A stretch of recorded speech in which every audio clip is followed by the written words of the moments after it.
At the heart of the financial district in downtown Chicago stood Horizon National Bank, a gleaming tower of glass and steel. Inside, Rachel Carter, the branch manager, sat in her leather chair meticulously reviewing loan applications. Rachel was known for her sharp business acumen and no-nonsense attitude. As Rachel skimmed through another file, the lobby doors swung open. A tall, well-dressed man in his mid-40s stepped in. His name was Michael Grant. Wearing a neatly pressed light blue shirt, he exuded calm confidence, though his demeanor was understated. Michael clutched a small folder under his arm as he approached the reception desk. "Good morning," he greeted the teller, a young woman named Sophie Green. "I'd like to speak with the branch manager about a loan." Sophie hesitated, glancing toward Rachel's office. "Do you have an appointment?" she asked politely. "No, ma'am," Michael replied with a gentle smile. "I was hoping she might spare me a few minutes." Sophie nodded and picked up the phone. After a brief exchange, she gestured toward Rachel's office. "You can head right in," she said. Rachel barely looked up as Michael entered. Her fingers continued tapping on her keyboard. "Please have a seat," she said curtly. Michael sat down, placing the folder on her desk. "Thank you for seeing me. My name is Michael Grant, and I'd like to apply for a small business loan. I've brought all the necessary documents." Rachel finally glanced up, her sharp eyes scanning Michael from head to toe. She opened the folder and began flipping through its contents, her expression growing colder with each passing second. "Mr. Grant," she began, her tone dismissive, "this bank has strict guidelines for approving loans.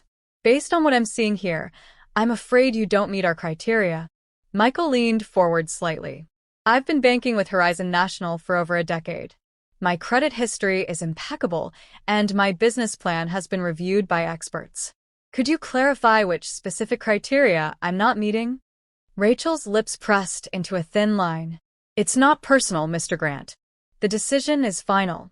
Michael nodded slowly and stood, extending a hand. "Thank you for your time, Ms. Carter." Rachel hesitated before giving his hand a brief shake, clearly eager to move on to her next task.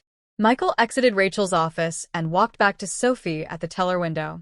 "I'd like to withdraw all the funds from my accounts," he said firmly. Sophie blinked in surprise. "All of them, sir?" "Yes, ma'am. Every last cent," Michael replied. Sophie began typing on her keyboard, her eyes widening as she reviewed his accounts. Excusing herself, she hurried to Rachel's office. "Ms. Carter," Sophie whispered urgently, "that gentleman wants to withdraw all his money. He has millions in his accounts." Rachel's head snapped up. "Millions?" she repeated, incredulous. Sophie nodded. "His savings account alone is over $500 million. Rachel's face turned pale. She hurried back to the lobby, plastering a strained smile on her face. "Mr. Grant, may I have a word?" Michael turned to face her. "I believe we've already spoken, Miss Carter," he said evenly. Rachel's tone shifted, becoming more conciliatory. "I wasn't aware of your history with the bank. Perhaps we can revisit your loan application." "No need," Michael replied. "I've made my decision." Rachel's smile faltered, but she returned to her office, unable to change his mind. Meanwhile, Michael completed the withdrawal process, leaving the bank with a cashier's check. Word of Michael's withdrawal spread like wildfire through the bank. By midday, the accounts department was in chaos.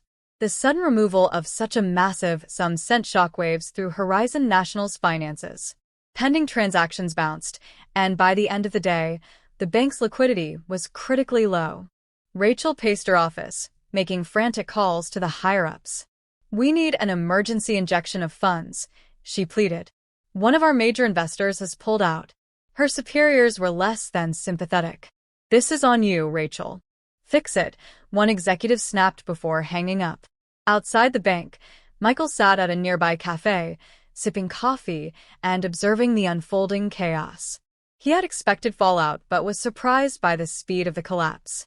As hours passed, reporters began gathering outside the building, sensing a brewing scandal.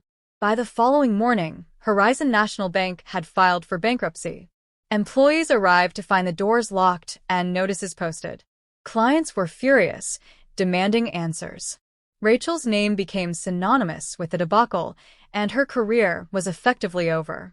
Michael's actions, however, were not driven by revenge. His decision to withdraw his funds was a stand against prejudice and inequity. For months, he had heard whispers of discriminatory practices within Horizon National Bank, particularly against minority clients. He decided to investigate and found evidence that confirmed his suspicions. As the news of the bank's collapse spread, Michael became a local figure of interest. He was invited to speak at community events and forums, where he shared his experience. Discrimination doesn't just hurt individuals, Michael said at one event. It destroys trust. And without trust, no institution can survive. Rachel's life took a dramatic turn. She faced public scrutiny and lawsuits from clients whose savings had vanished in the collapse. The board of directors issued a statement condemning her actions, but it was too late to salvage the bank's reputation. Michael, on the other hand, redirected his funds to community banks that prioritized inclusivity and fairness.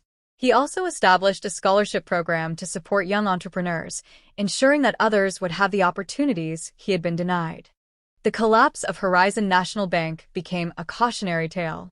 Other financial institutions began reevaluating their policies, and advocacy groups used Michael's story to push for systemic change.